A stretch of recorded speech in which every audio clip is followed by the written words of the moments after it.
welcome back into another installment of the 94 podcast. I'm Brook joined again with my co-host Jim Bushy. What's up, Jimbo?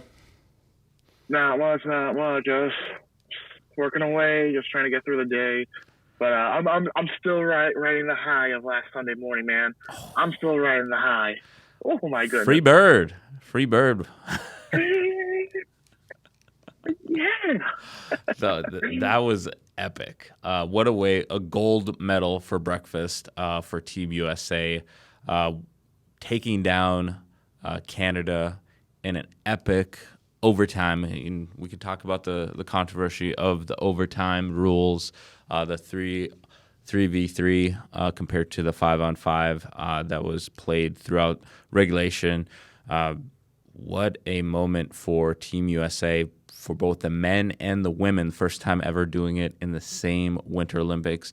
The men first time doing it since the Miracle Team in 1980. Oh, yeah. That was 46 years ago. Wow. Okay, so take me through the entire game for you, Jim. Just kind of break it down. What emotions you were, like, that roller coaster of that game. Well, which game? You want the USA women or you want the USA men? Both. Because they were. I mean, to be fair, USA women was on when I was at work here, so I was able to watch some pieces. Someone has a TV like right across from me now, so I'm like, I'll sit there and I'll watch it, and every once in a while you see me just peek over, and the whole newsroom got excited. We're like, oh gosh, we're going to overtime. USA, they were the first time the women were down in the game. I think they were like 50 goals for and 1 goal against going into the gold medal game, and then give it the first goal. I'm like, oh my gosh, is this going to happen? And then obviously they scored, and then overtime it looks how do you say it? It looked not together, cohesive, but all messed up because they're not used to playing 3-on-3 in women's. Discombobulated. Right. Yeah. To be honest, I haven't watched any of the PWHL, but I heard great things about it. The Minnesota Frost. You got to come check it out when you're in town. Yeah. Oh, I got a couple of weeks, man. We'll have a home game. Yep. Can't wait. But yeah, it looked all good, but the move by Hillary Knight, my goodness. Hillary Knight, yeah. That was, just to end the game was amazing. And then, of course, Sunday comes around, had a late night, got home at work at like 11:30. I'm just like, I want to get up in the morning. Really want to get up in the morning? Yeah, I'm getting up in the morning. So get up at like the crack ass of dawn at like 7 a.m. Like, okay, time for breakfast. And next thing I know, it's like we're watching the game. USA scores first goal. I'm like, oh my gosh, we're on our way. We're on our way. Then they take we take 2 penalties. We're 5-on-3 in the second period. And I'm like, oh no, the floodgates are going to open. And then they kill it. I'm like, oh, come on, we need another goal. Fortunately, they couldn't capitalize the momentum. It was all Canada throughout the game. They finally score to tie it up 1-1. We get to the third.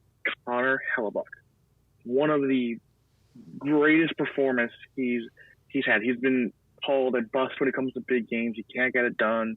He can't do any of that. But comes from the clutch, makes save after save after save. Now, don't get me wrong. Canada had their chances. Had great chances. Had their chances. Oh my gosh, Nathan McKinnon missing in the wide open net. Oh my God.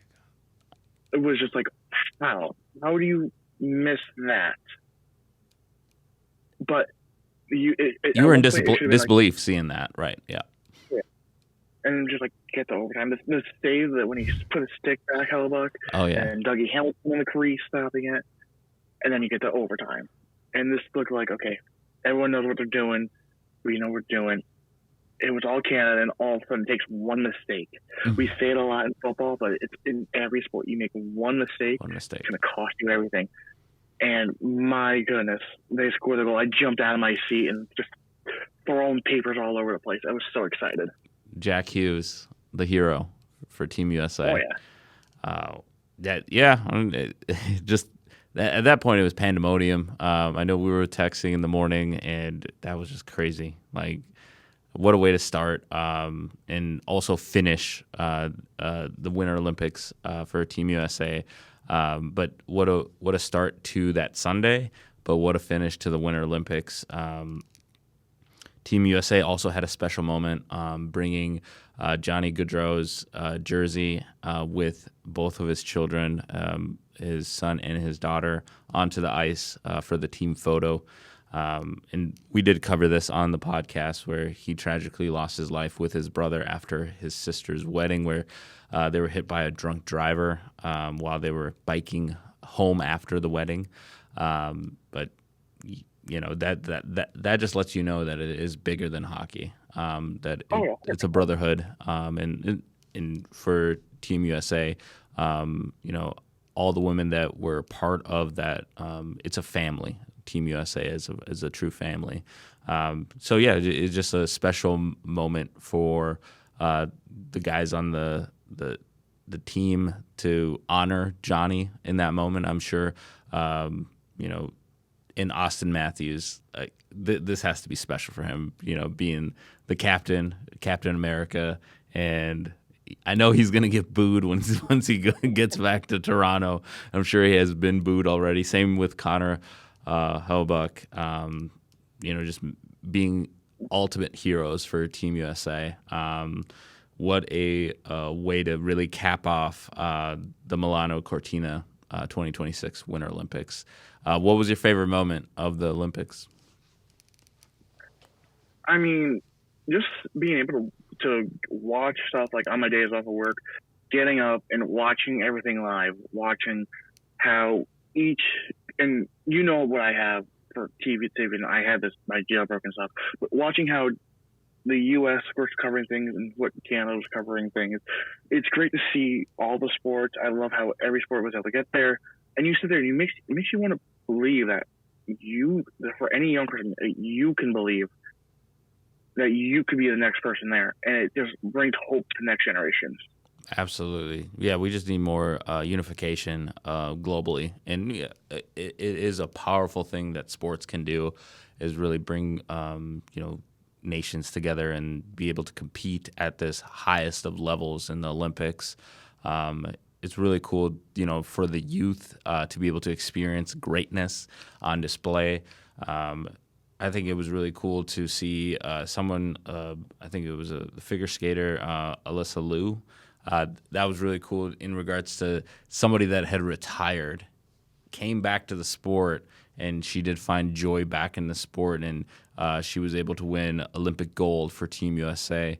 And a lot of people would understand that, once you walk away, you kind of lose the joy for the sport. But I think she rediscovered it, and it's cool that that she was able to capture gold and be able to also inspire a lot of the youth out there.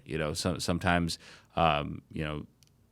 you realize that giving yourself a second chance in something that you worked really hard in, and being able to succeed and knowing how much grace that she showed, because she was cheering on her rivals, the Japanese that were competing, that could have beat her for the gold medal. But I think it's really cool to kind of see that attitude and also seeing that attitude be able to succeed at the highest level. I think that was a cool moment. Obviously, the Olympic gold for Team USA, 46 years, breaking that drought. That's super cool. And then also for the Hughes brothers, being able to have that special moment. And I know that they were honored. I think recently they went to D.C.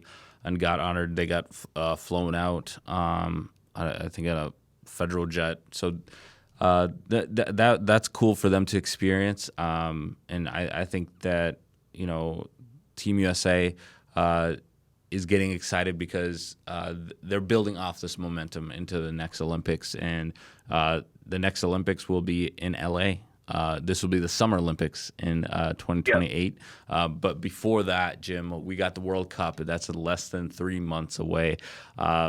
We'll see what happens coming up with that, because a lot of interesting developments before then and there.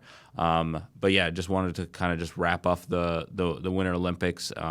I know that they do have the Special Olympics coming up, or the Paralympics coming up. So definitely be rooting for Team USA and those events coming up.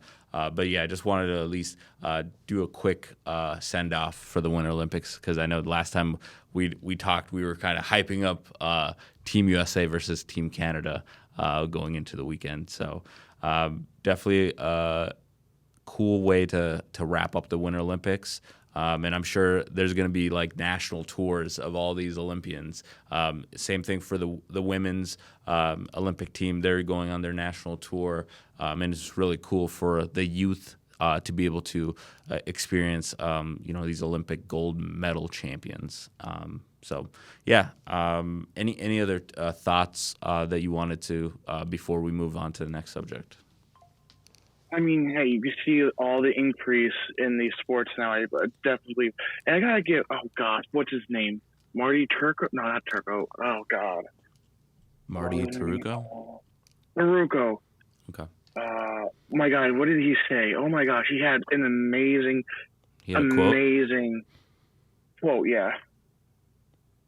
All right. While you look that up, I think curling was like the most televised sport, because every time I turned on the TV, it was some form of curling, whether it was mixed couples, whether it was a two-man, two women, 1v1, four-man, four women. I think curling was just, everywhere. And it was really cool as well, like the big air, like, they're doing some crazy stunts on display, and then they're going for the gold. And I just really loved how they did not really hold back at all. And knowing that the dangers of the Winter Olympics, where you could end up in a full body cast, what they're doing out there. So I definitely want to give them the credit that they deserve. Jim, were you able to find the quote? I was, and this happened at the USA Olympic Games, and it goes from Mike Tirico. Mike Tirico. So for all the young, Mike Tirico. So, quote, so for all the young people out there, not just the hockey, but all the Olympics you watch, those dreams are formed now. Go chase them and go get them, because our country loves sports and it brings us together unlike anything else. That was such a powerful quote that I'm literally having goosebumps all over my body just rereading it, because that is such a powerful statement right there. No, it's not political. It's not left. It's not right. It's nothing. It's, hey, follow your dreams. Anything can happen, because sports brings people together, as it should. Love that.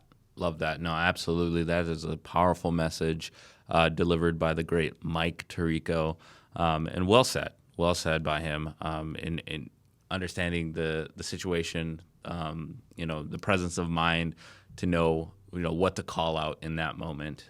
Very cool.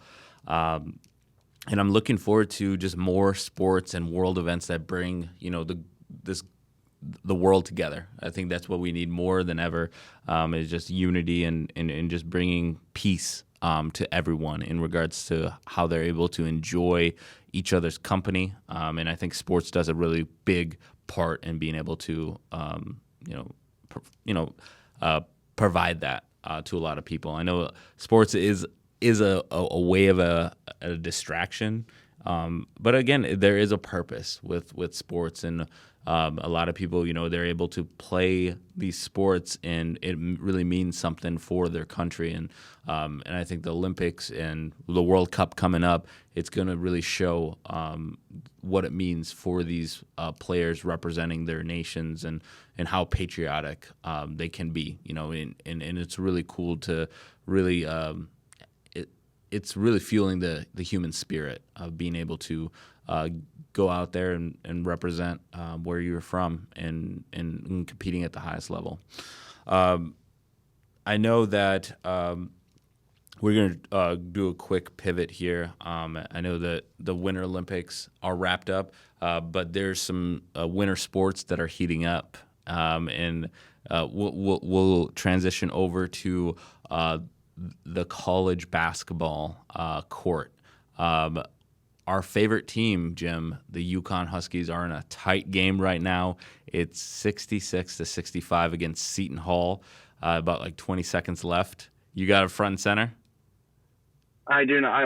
Okay, I thought you pointed up. Okay, all right. This is. I mean, UConn. Yeah, UConn. Come on now. UConn number 6 in the nation. Another game that's in progress right now. Number 5 in the nation. The Houston Cougars are demolishing the Colorado Buffs, 100-60. Maybe Deion Sanders should start coaching that team because wow, that is a demolition job by the Houston Cougars.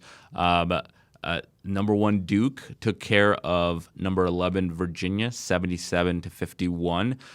Duke had an epic game against Michigan last week. I think Michigan was number 1 and Duke was number 3. And they had an epic battle last week. And I think Houston was in a tough matchup last week as well. Have you been paying attention a little bit to some of these college basketball games? I know that there's some controversy out there with Darren Peterson saying that he's not going to play the full time, or he's kind of putting himself on a player load management.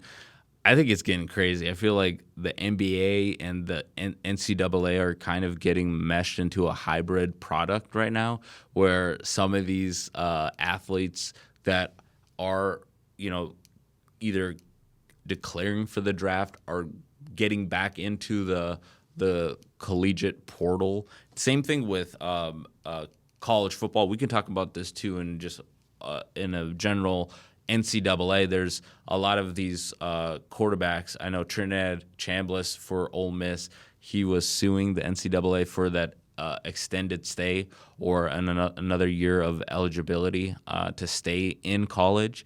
But yeah, I don't know, Jim, have you been kind of just keeping an eye on some of these games? In 18 seconds left in the UConn game. I try to. I try to keep an eye on it, and it's just, if like mostly when I'm off, like it's been hard for the past couple weeks because the Olympics are on and everything.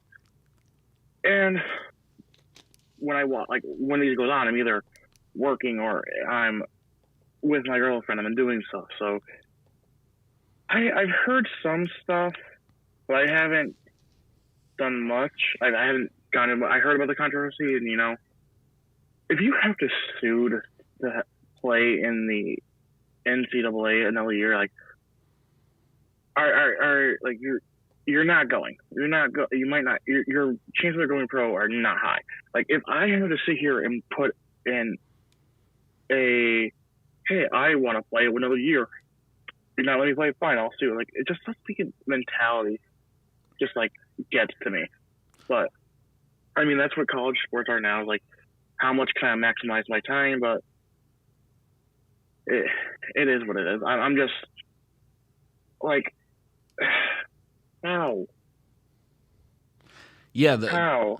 Yeah. The entire like structure of college football and college basketball, I think there's so many blurred lines. It's very sus in regards to when are you going to be a professional and when are you going to be a collegiate athlete? Because now it's a blurred line where we don't know when these athletes have completely committed to becoming a professional and joining one of these major 4 sports.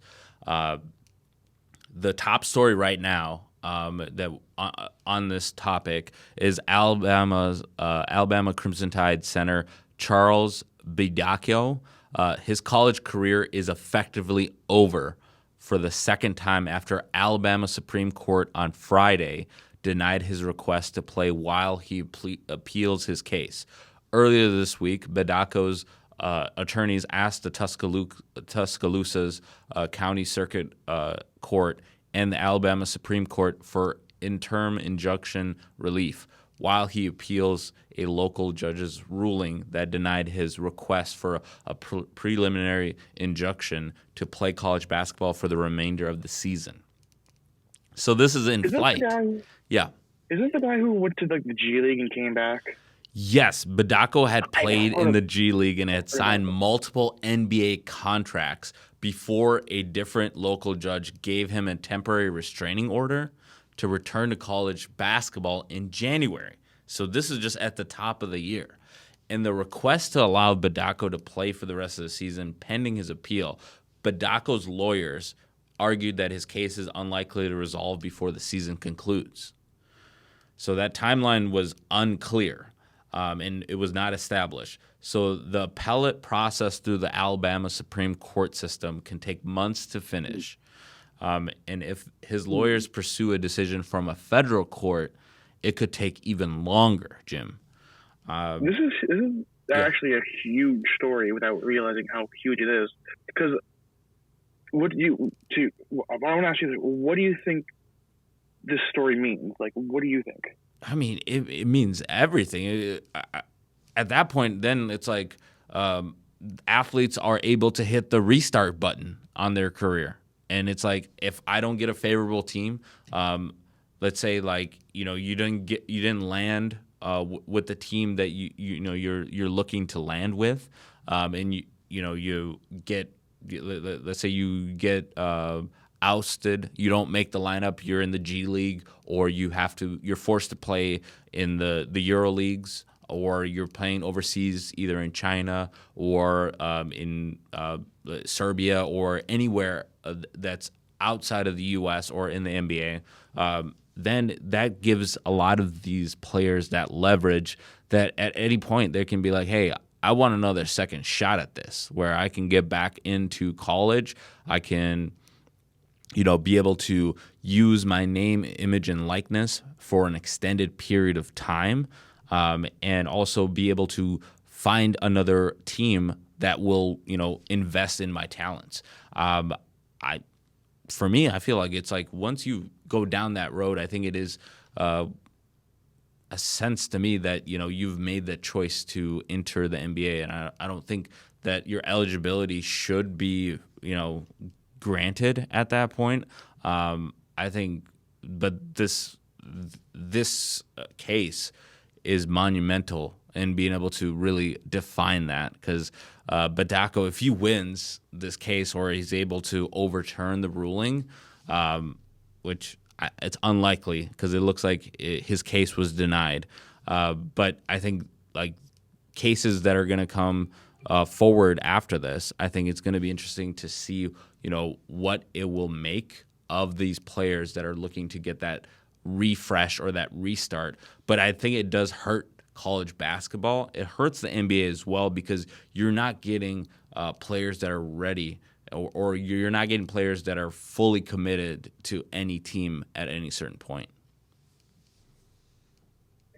I agree. This also means like you have now taken, we could argue this with NIL, but you have now taken the amateur out of college sports.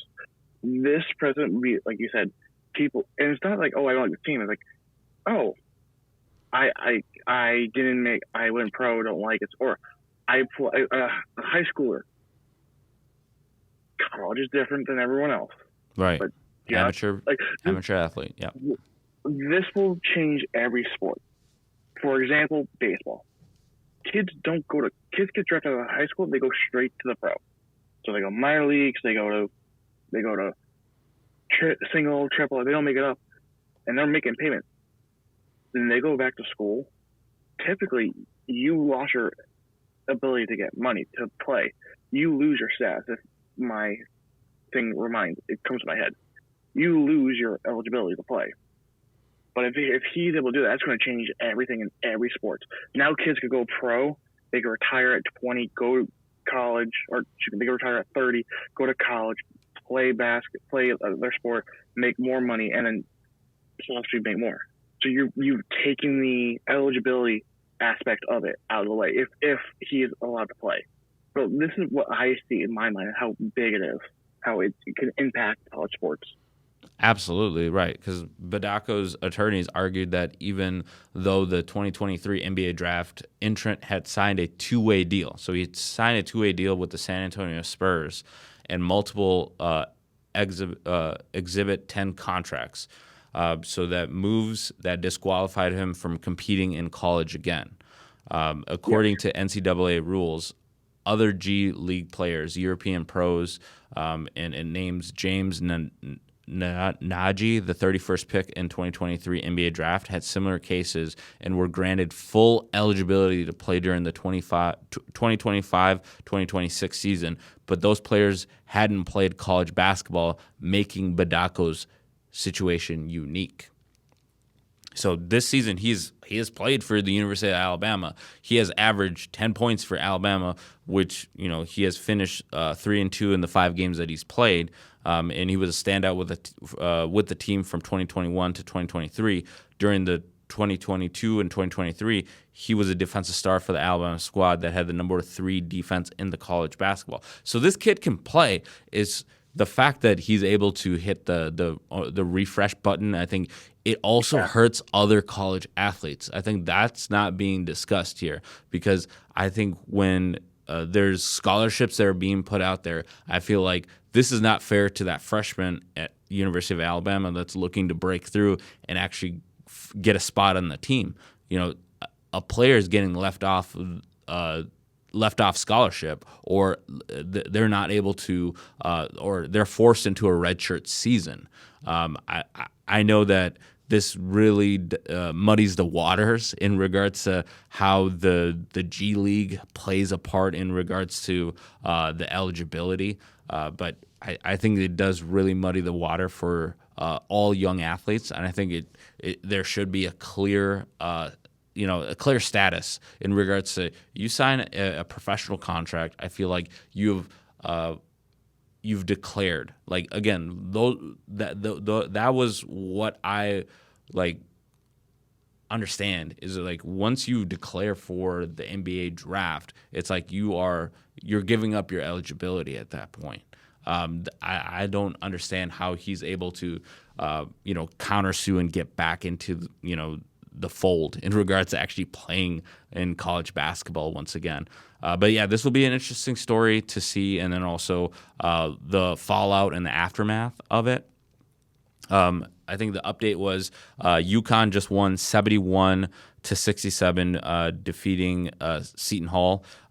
Shout out to Alex Karaband with 23 points, 3 rebounds, and 2 assists. It looks like Staten McCray had 20 points for Seton Hall. But big win for our UConn Huskies as they get ready for March, which is a day away. A day away, Jim. It's the most. I should have thought. It's the most wonderful time. It is, because just football's done. Ice hockey, basketball, they're in the final stretch. Baseball, spring training has started. March Madness, people are looking forward to this. A month full of high-risk games, mean everything. Anything's possible. Anything is possible. We're about 2 weeks away from Selection Sunday, and we got the next week plus with basically conference championships coming up as the regular season is winding down this week. There's some games that are in current active play right now. Florida State, Georgia Tech. Florida State leading by 12, 72-60. We also got NC State and Notre Dame in a tight game, 81-79. NC State with a 2-point edge over Notre Dame. Missouri and Mississippi State, SEC battle. Missouri is up 54-23 on Mississippi State. Kentucky and Vanderbilt. Vanderbilt is ranked. Kentucky's unranked. Kentucky's leading 21-14. And then we mentioned Houston and Colorado. That game has gone final 102-62. You got the Golden Gophers. They are 13-15, so unlikely that they will be in the NCAA tournament. They take on UCLA, who is more likely going to be tournament bound at 19-9. That is a tip off at 1:00. But I know that there's a lot of challenges for these teams, but first we got to take a look at a couple of these teams that we know that are going to be having deep runs, like the Kansas Jayhawks and the Arizona Wildcats. That's an epic matchup that's going to be going on later today as well. Two blue bloods in Kansas and Arizona. What do you really expect in regards to UConn's opportunities to make a deep run in this tournament?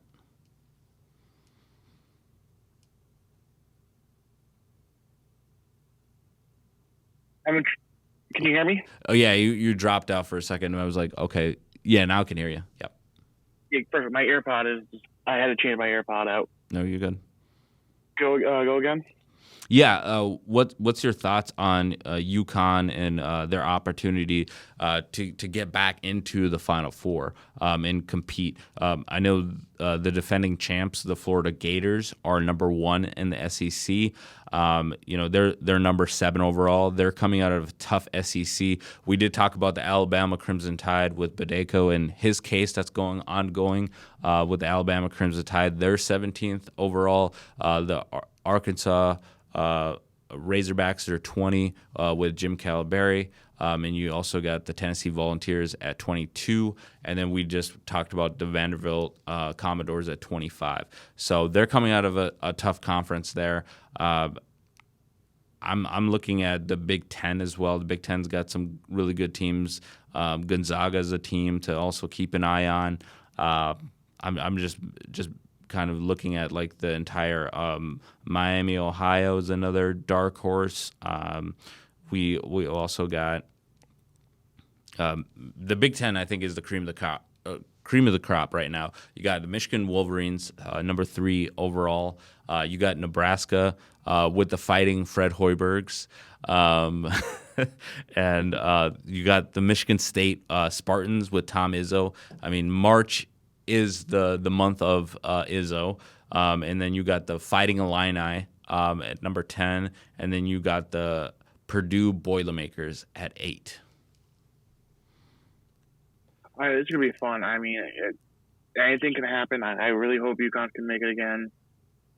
I enjoy it. It's going to be fun. That's all I can say. It's going to be fun. I hope UConn make it. I know there's a lot of good teams coming in again this year, the Boilermakers, you said. But it's just going to be one of those things where, like, anything's possible. I don't think there's a team this year that's, like, you're going to sit down and be like, this team is going to win it all. I just don't see that. So it's up in the air for anyone. Absolutely. I know Dan Hurley is looking at the field, and I know that he's going to have fun at the entire way. I believe because he is one of the most intense coaches, and I think this is a great test for UConn to go up against an Arizona, a Kansas, an Iowa State, and Iowa State's number 4 right now, a Houston Cougars team that was oh so close to a national championship in San Antonio last year against the Florida Gators, and then also the Texas Tech Raiders. They're going to be a team to be reckoned with. Also, BYU. BYU is becoming more of a powerhouse in sports in general, Jim. Like, you hear BYU in football, and now you hear BYU in basketball, and I think they're getting all of these athletes. And I think AJ DeBonce, he's going to be projected as potentially the number 1 lottery pick. And I know the Utah Jazz are trying their best to land the local kid to join the Utah Jazz and at least bring some relevance back to the Utah Jazz since the late 90s and early 2000s. But yeah, this is going to be an extraordinary field that UConn will have to face. And you got the number 1 Duke Blue Devils in Virginia Cavaliers. Virginia did lose earlier today against Duke, and then you got number 18 North Carolina, and then you got Louisville. So again, you got the regular, you got the usual suspects, and you got mid majors in teams that are going to be in the mix, like St. Louis Billikens. Those are just going to be like the staples of the tournament. And I think these teams are going to be really cool to watch them as these for all these conferences, the American East, the American Conference, the Sun Conference, the Atlantic 10. I know the ACC is going to be well covered. More likely, I would guess that Duke is probably going to win that conference championship. Big 12, I'm probably going to go with this one's going to be a pick 'em, but I would lean heavy. I would probably go. I'll probably go Houston. I think Houston might win this conference. Just an early prediction for that one. And the Big East, I got to go with UConn. I think UConn has shown earlier this week when Dan Hurley was talking about, hey, we don't want to let ourselves down, and he was saying this in a beatdown against St. John's. So I'm very confident in UConn coming out of the Big East and winning at the Mecca, the Madison Square Garden. And I think the Big Sky, that's another mid-major. But, again, these teams that could definitely make some noise, like the Portland State Vikings, Montana State Bobcats. There's teams out there like I know Weber State Wildcats. These are the teams that, that are bracket busters, that are laying the weeds, that we know that, come late March, mid-March, some of these teams are going to be, one of those Cinderella stories. It could be Montana State Bobcats. It could either be the Eastern Washington Eagles, High Point Panthers, Winthrop Eagles, and we get to the Big Ten. And Big Ten, I think this is Michigan's year to win the Big Ten Conference in the upcoming tournament. I would love to see the Gophers be a little bit more competitive. I know that they've won a couple games. I know they did beat Michigan State at home, but Minnesota has a very long shot to get into this tournament. Going up against the top 15 really in their own conference. Dealing with Michigan, Nebraska, Michigan State, Illinois, and Purdue on the upswing, and you also have tournament hopefuls with the Wisconsin Badgers, the UCLA Bruins, and I think at the end it would be the Iowa Hawkeyes, where I think they would need to win a significant amount or have a deep Big Ten run to be considered as a bubble team. But as we shift into bracketology, and before we switch gears here, a lot of teams that we're looking at, like the top overall seed, we're expecting Duke to be the number one overall seed. The last team in, again, we're talking about Indiana being one of the last teams in. And then that's in the Big Ten. I think that does help them that they're in such a strong conference. One of the first teams out that we do expect is California in the ACC. You'll notice that, the SEC does represent, each of the last four top seeds, plus the first team among the last four in. What could be a nightmare brewing for the selection committee with proper bracketing procedures as they relate to separations of teams within conferences could get thrown out the window, Jim, or multiple teams could be removed off their natural seed line, which the community has been correctly reluctant to do in recent years. It would also be a nightmare scenario for the programs whose coaches are already sick of the SEC grind. The five teams in question, Georgia, Missouri, Texas A&M, Texas, and Auburn, are not likely to remain in such perfect order, but the extremely close nature of their resumes suggests that one or more could play their way out of the field given the head-to-head possibilities down the stretch or even in the SEC tournament. So some things to definitely like pay attention to as we get a little bit closer to Selection Sunday. Oh, definitely. It's going to be crazy to see what's going on. But you know what? I said this back in, October, December. I love chaos when it comes to this. I love seeing all the teams sitting there waiting to see if they get in. You get all the press base when they don't get in. You get all the shocks. Everyone goes cheering. It's going to be crazy. It's going to be fun to watch. And I think the committee's going to have a tough time.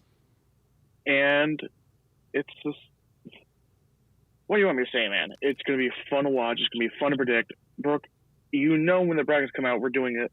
Yep. We're doing a bracketology thing. We're doing bracketology. Yeah, we're doing bracketology, competition. Okay, so just real quick, just before we shift gears and, we can talk a little bit of NBA, NHL, whatever you want to get into. I know that MLS is starting. The Minnesota Loons are starting in 20-degree weather and potentially some snow flurries in the Twin Cities. So that's kind of cool that, they're playing football in football weather. But real quick, before we shift gears into our next topic, on the bubble, the on bubble is like the teams that could potentially make it into the tournament. We did talk about Georgia, Missouri, Texas A&M, and Texas. So that's four out of the 5 that we mentioned in the SEC. The last 4 in is Auburn, TCU, Santa Clara, and Indiana. And we did discuss Indiana as potentially being one of the last teams to get into the tournament officially.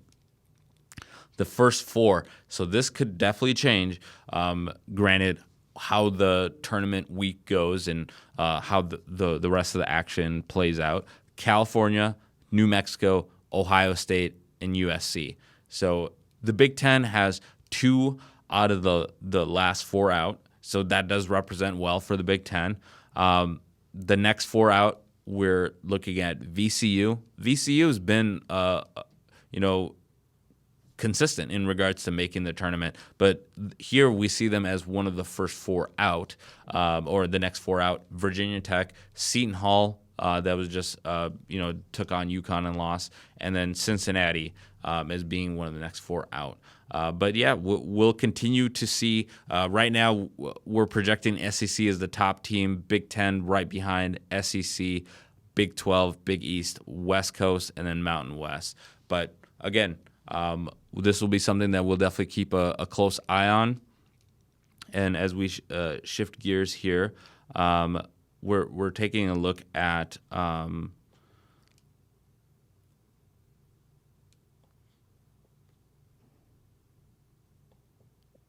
spring training. Spring training just started. Spring training's here. Yeah, man. And you know what comes with spring training, Brooke? What comes with spring training?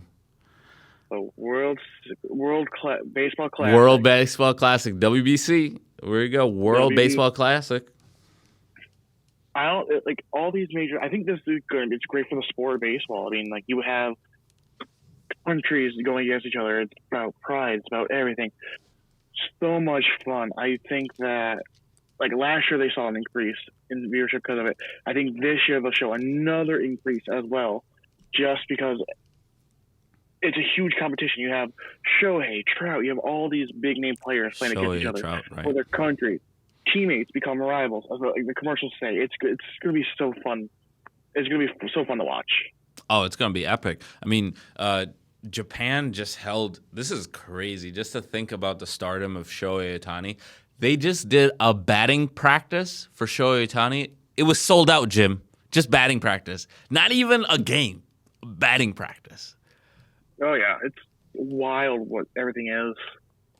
Right. Oh my goodness. Oh yeah, it's going to be insane in regards to what's coming up for the World Baseball Classic. It's going to be epic. I think what Shohei is definitely going to be one of the stars for the entire tournament.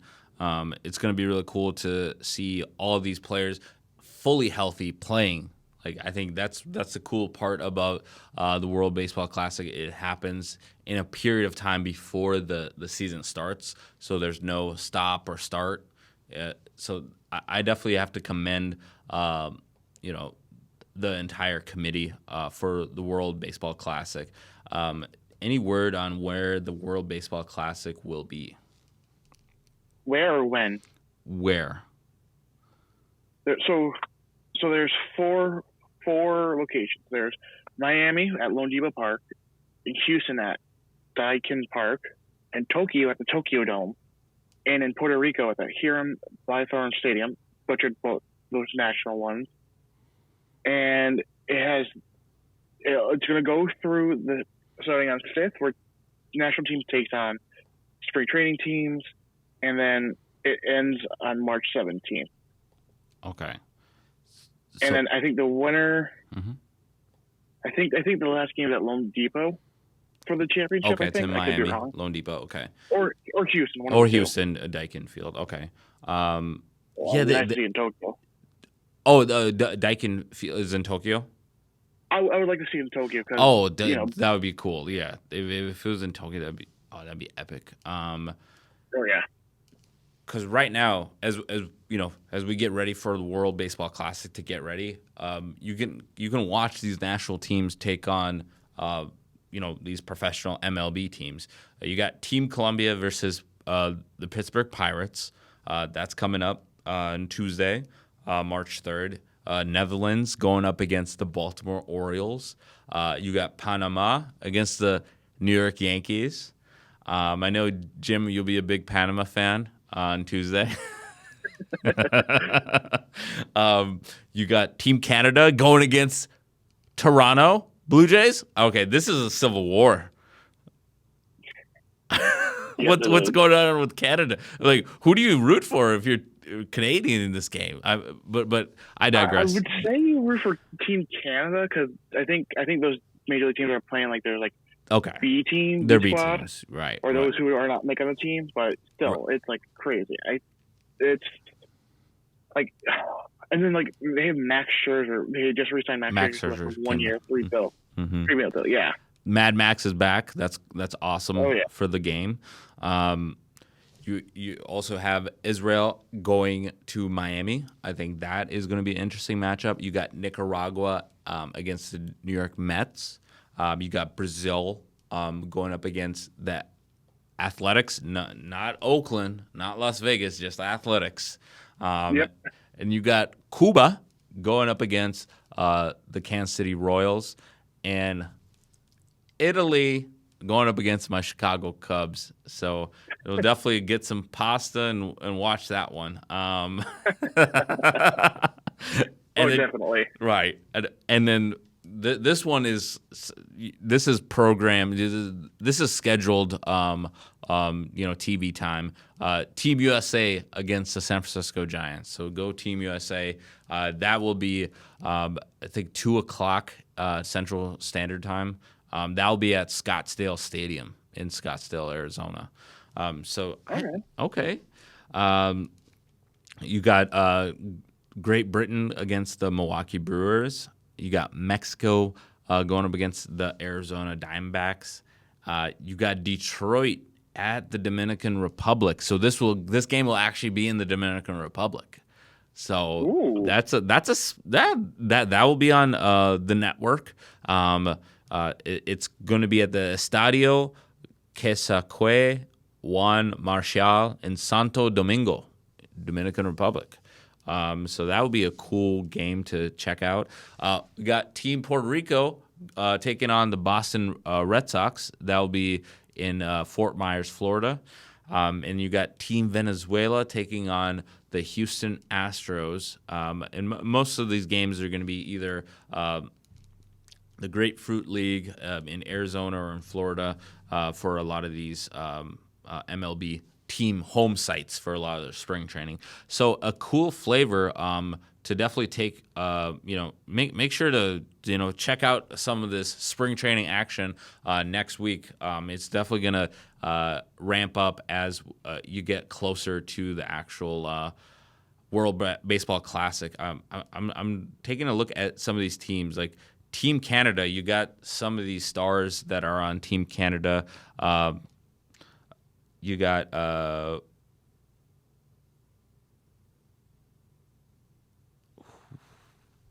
okay, let me see who is on Team Canada. I see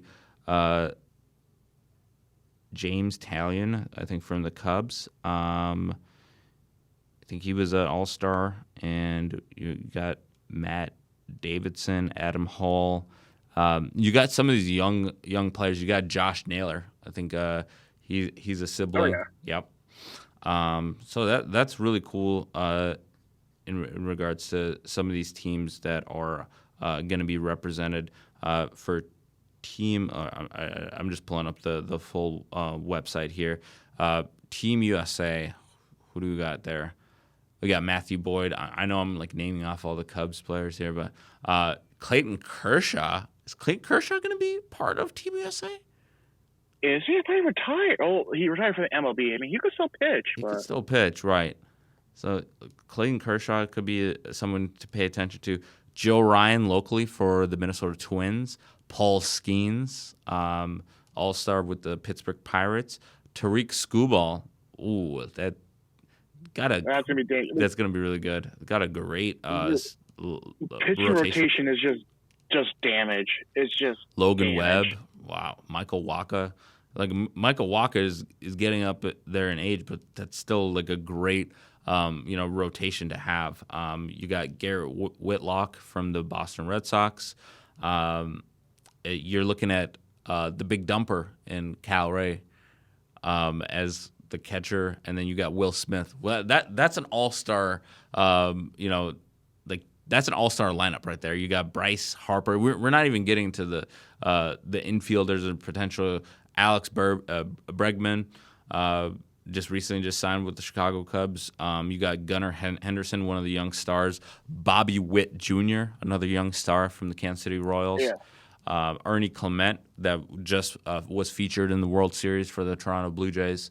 You got Byron Buxton locally for the Minnesota Twins. You got Pete Crow Armstrong, Aaron Judge. You got to root for him, Jim. Got to root for him. Unfortunately, but you know what?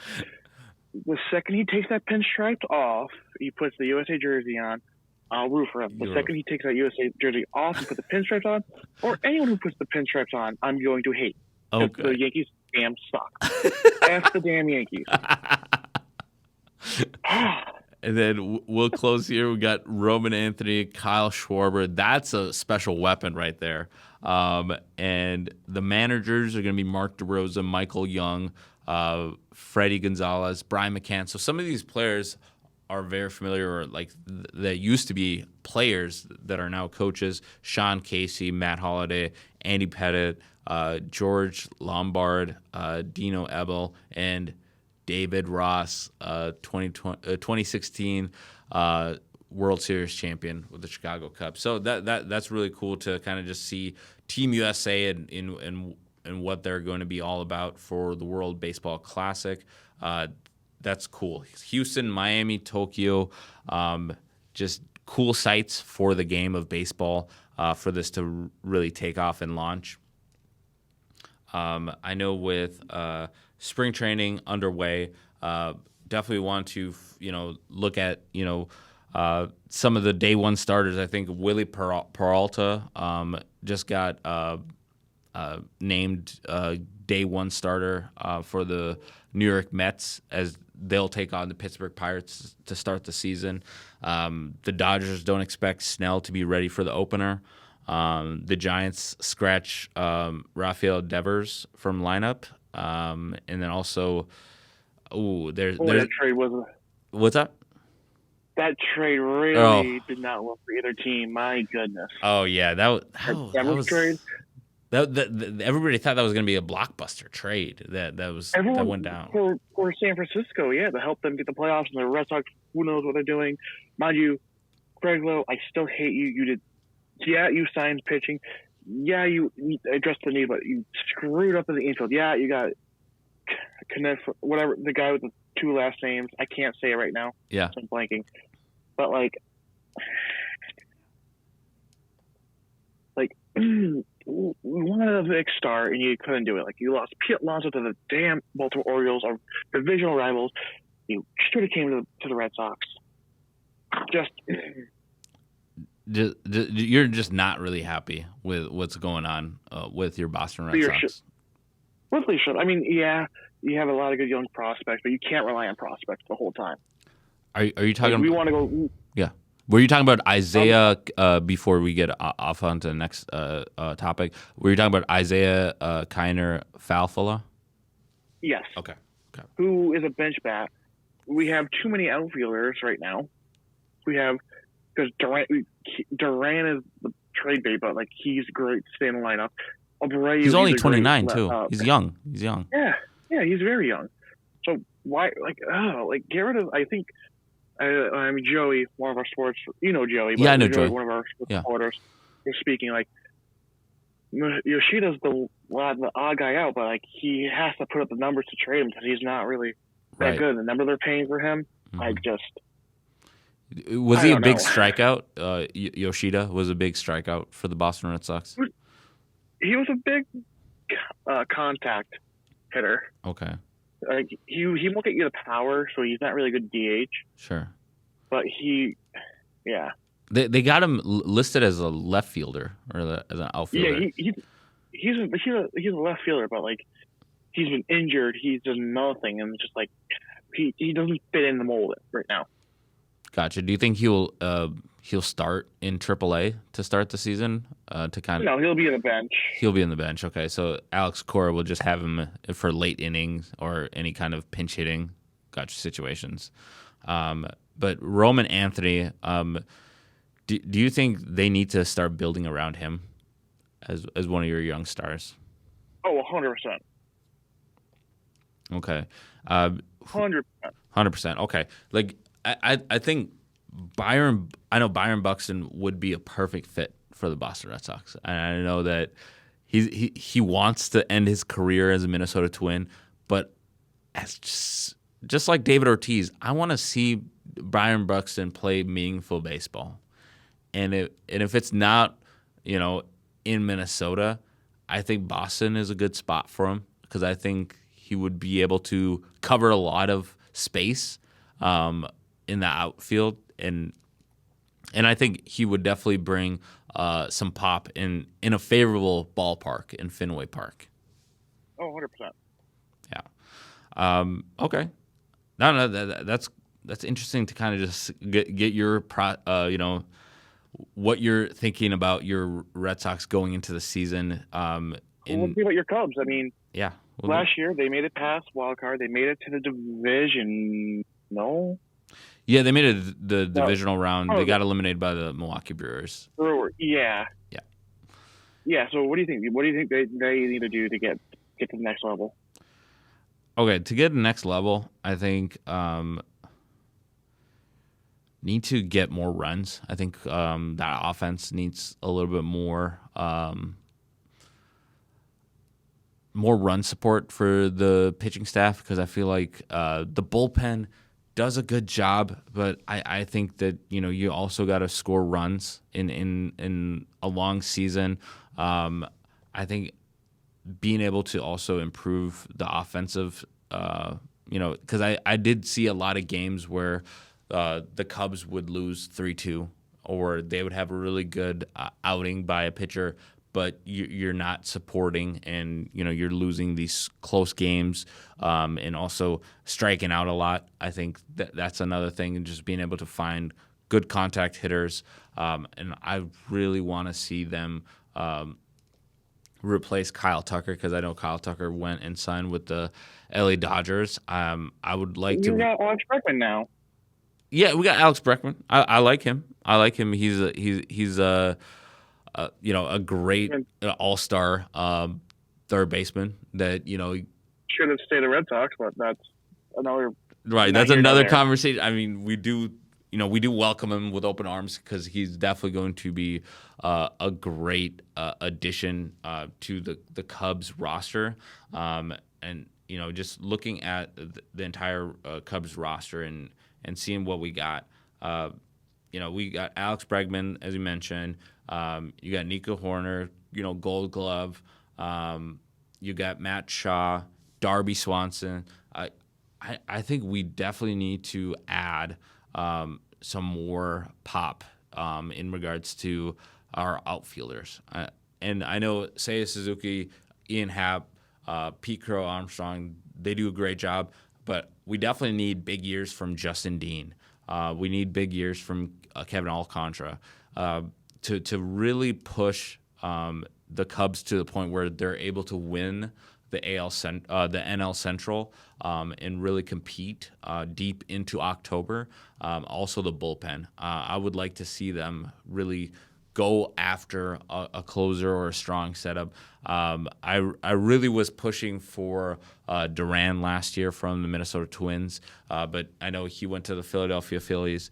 But if you can get somebody, but I'm really excited about getting Justin Steele back. I know that was a huge miss for us last year where he went down with an injury early in the season.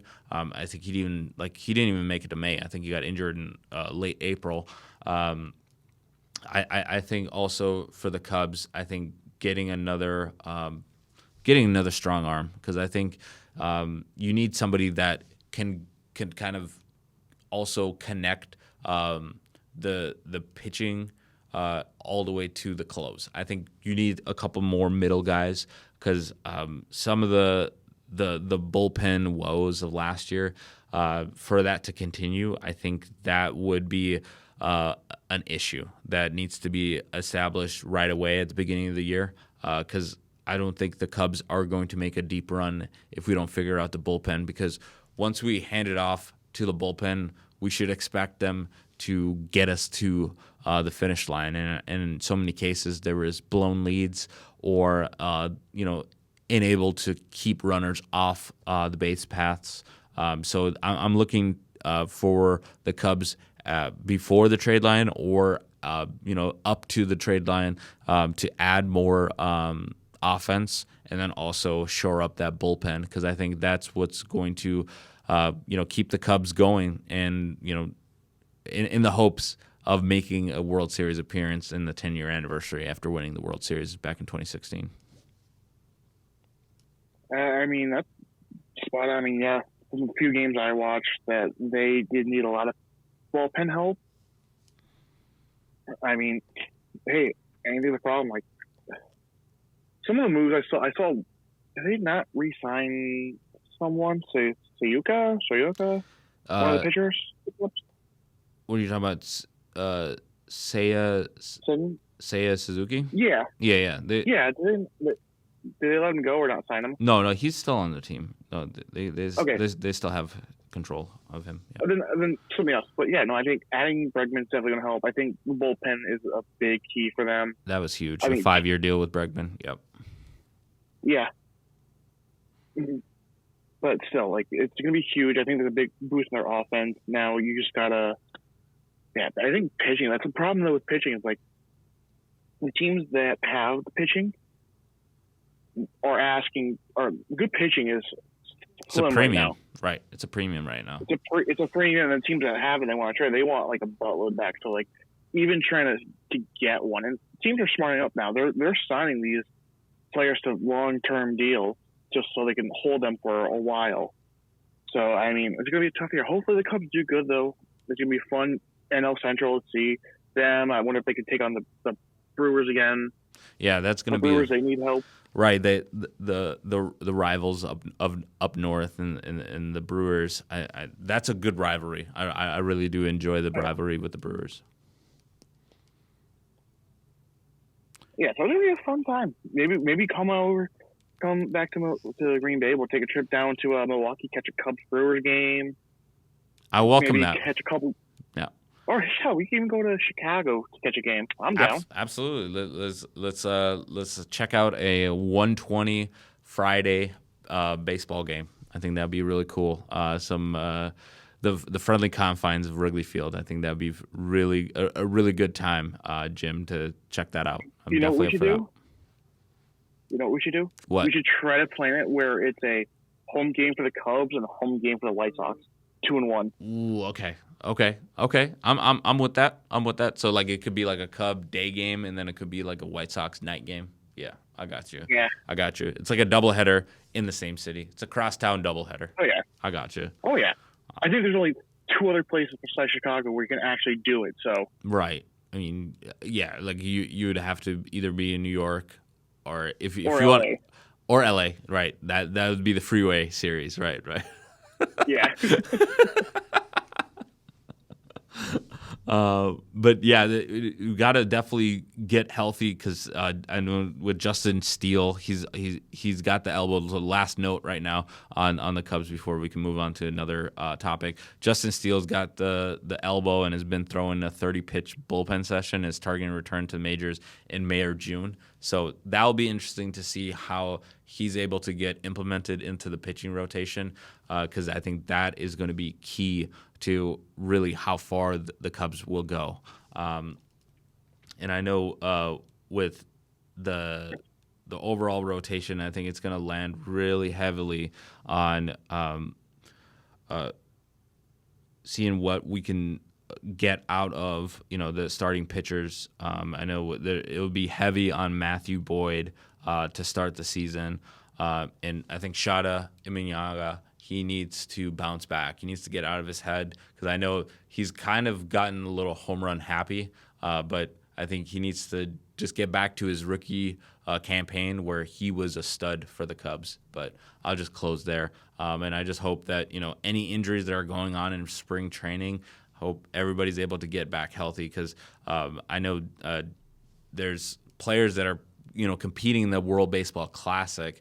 They're deciding to stay in camp and focus on rehab instead of playing for their team in the World Baseball Classic. So yeah, you hate to see early injuries, but it is part of the game. But yeah. Oh my God!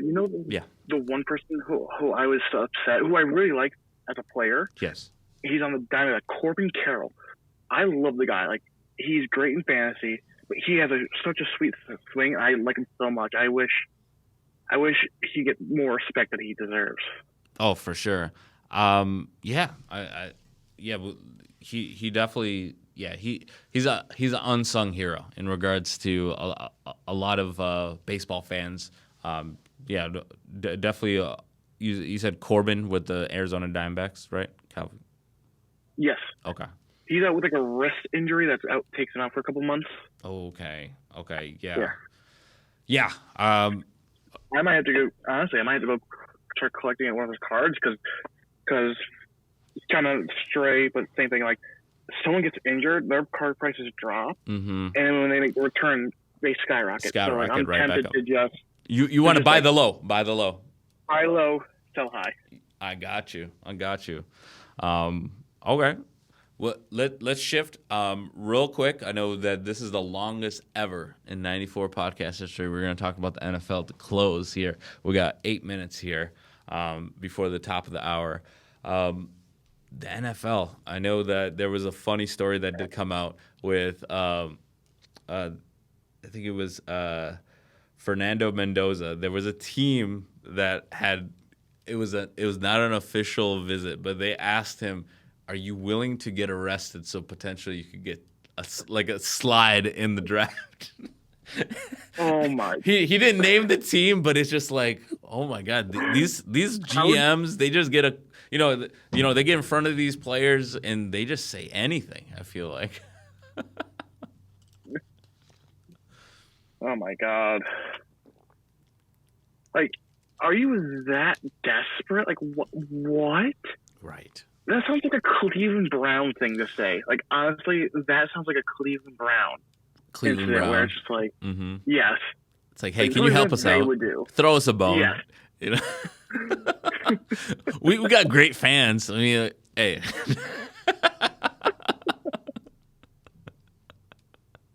But Mendoza, he put any kind of like any of those thoughts to bed, or any doubt of him staying legal up until the draft to bed, when he said he would love the Raiders' Brady as a mentor. So that's almost kind of like the tea leaves of just like, we know that he's going to be number one. And even these New York Jets fans are already outpouring and saying, we would have loved to see you as a Jet. And, what's the guy going to say? He's just like, we'll see what happens. I mean, like, he doesn't control who takes him or, what happens draft night. But yeah, that's just a wacky story. One of the most wacky stories to come out of the NFL Combine. I know Mendoza will not be thrown, but I know that there was a lot of players that did take part in the NFL Combine. And I know that it will be really cool to just see all the top performances and prospects from day two, because I was working out in the gym and just watching a little bit of the combine, and like these guys are fast. Like I feel like for example, Eli Stowers just set a vertical jump that sets the tight end record at 45 and a half inches. For the vertical jump. So he could be somebody that could get, targeted. You got Kenyon Sadiq. He sets the record for tight ends with a 4.39 40-yard dash at the NFL Combine. So this is a big day for the NFL Combine, and it's the tight ends at the NFL Combine being, measured right now. There is a huge look at the draft order for number one. What a lot of people are thinking for the picks. Let's just look at the top five real quick. The top five before we wrap up here. Raiders, we agree in consensus that it's going to be Fernando Mendoza. Number two, the New York Jets. Aaron Glenn has had a rough week because at the NFL Combine they caught him sleeping, and like he had the worst reaction because like they panned the camera over to him and he freaks out. It was like, dude, if he played it cool, they were just saying, there's Aaron Glenn looking on at all these rookies working out, and he just freaked out. And I feel like someone must have blew up his phone, like, dude, wake up, you're on TV, wake up. But they more likely they won't get a quarterback at number two because there's going to be all these great players that are going to be there, like Caleb Downs. You got Bain. You got I think Ohio State. I think Ravel. So like there's so many stud. Sonny Styles, I believe, right? Sonny Styles. I think he's projected there. You got the Arizona Cardinals. They need a quarterback, but we don't know what's going to happen there. The Tennessee Titans, they need a dynamic playmaker. They're more likely they're going to get one of these studs that are going to be available as the top player. And then the New York Giants, again, they could end up with another person to add to the New York Giants defense, or Jeremiah Love. That's been reported too from the Notre Dame Fighting Irish. Just imagine that Jeremiah Love and Cam Scatterbo in the same backfield. That would be sick nasty. Oh, 100% would be. Like, oof. Just, you would have to split them both times just to get them enough reps each, or trade one. Like, do you trade? I hate to say it. Do you trade Scatterbo for high? Well, no, because Scatterbo won't be back to like mid-season because of his injury, right? Right. Yeah, he's still on the mend. Yeah. So you can have Love and play him for the year, and then come next offseason trade one of them for like draft picks and stuff. Right, like. The top draft picks that we're looking at right now is like either David Bailey, Reuben Bain Jr., Arvell Reese, Ohio State, Caleb Downs, again another Ohio State. So Ohio State just had a plethora of talent on the Ohio State defense. If you're looking for offensive tackle, we're potentially looking at Francis Moaga. We did just talk about Jeremiah Love. He would be just a weapon with the New York Giants. And then also Carnell Tate. I think Carnell Tate, wide receiver out of Ohio, and Jermad McCoy. Those are just like some of the talents that we're projecting in like the top 5. But it's going to be exciting as it winds down. It gets closer to the draft in Pittsburgh. What are your before we sign off here in the 94 podcast, what is the likelihood that you would be open to a road trip to Pittsburgh? I would put it at a 8.5 out of 10. 8.5 out of 10. Because only reason why I say because is because in June I'm moving out of my apartment. Okay. So I'm debating about when I need to use my PTO. Plus 2 weeks. I think this is going to look a little different. This podcast is going to be a little different in 2 weeks. Okay. I think this is going to be a little different in 2 weeks. 2 weeks. Okay. 2 weeks. We could tease that in 2 weeks. We can tease that for 2 weeks. But this was a joy to talk sports with you again, Jim. You take care.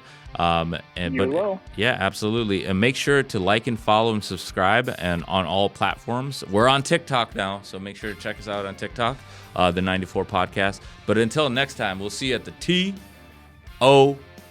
And we're out.